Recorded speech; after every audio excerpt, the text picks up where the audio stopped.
ভিডিওটা ভালো লাগলে কমেন্ট করতে ভুলো না। সো হ্যাঁ বন্ধুরা, তোমরা কেমন আছো? আশা করি ভালো আছো। তো অনেক দিন ধরে আমি একটা ভাইরাল টিপস দেখছিলাম, হলুদ পুড়িয়ে নাকি ওর মধ্যে দই ঠই দিয়ে একটা ব্যাটার মতন করে একটা মুখে লাগাতে হয়। তো আমি বানিয়েছিলাম, আমার বোন আমি দুজনে মিলে করেছিলাম। তো দেখো আমার বোনের অবস্থা সেই, আর আমি তো ওখানে বলছিলাম ইস কী গন্ধ, কী গন্ধ, একদম ভালো না, বাজে গন্ধ, একটা দই দই গন্ধ। হ্যাঁ, আমার মুখটা দেখলে বুঝতেই পারছো। হ্যাঁ, যাই হোক ভূতের মতন একটু মেখে থেকে তারপরে প্রথমে একটু হাতে মেখেছিলাম, সবার আগে মুখে দেবো, কী হবে তার হবে একটা ব্যাপার আছে।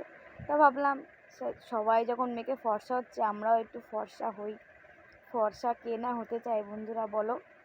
তাই আমিও একটুখানি ভালো ঘষে মেজে গলায় মেলায় মেখে খুব ভালো অবস্থা। আর আমার বোনকে দেখো, ও তো ফর্সা হওয়ার জন্য পুরো ভালো করে হাতে পায়ে একেবারে ঘষে ঘষে মাখছে, যে কী বলছে কি আফ্রিকান থেকে রাশিয়ান হব। তো দেখো কোনো তফাৎ কিচ্ছু নাই, কিচ্ছু না, মুখ একটুখানি জাস্ট একটুখানি নরম ভাব হয়েছে যেহেতু দই ছিল, তারপরে ফেস ওয়াশ করলে আবার ড্রাই। তো দেখো ওর কথাটা শোনো, ও কি বলছে।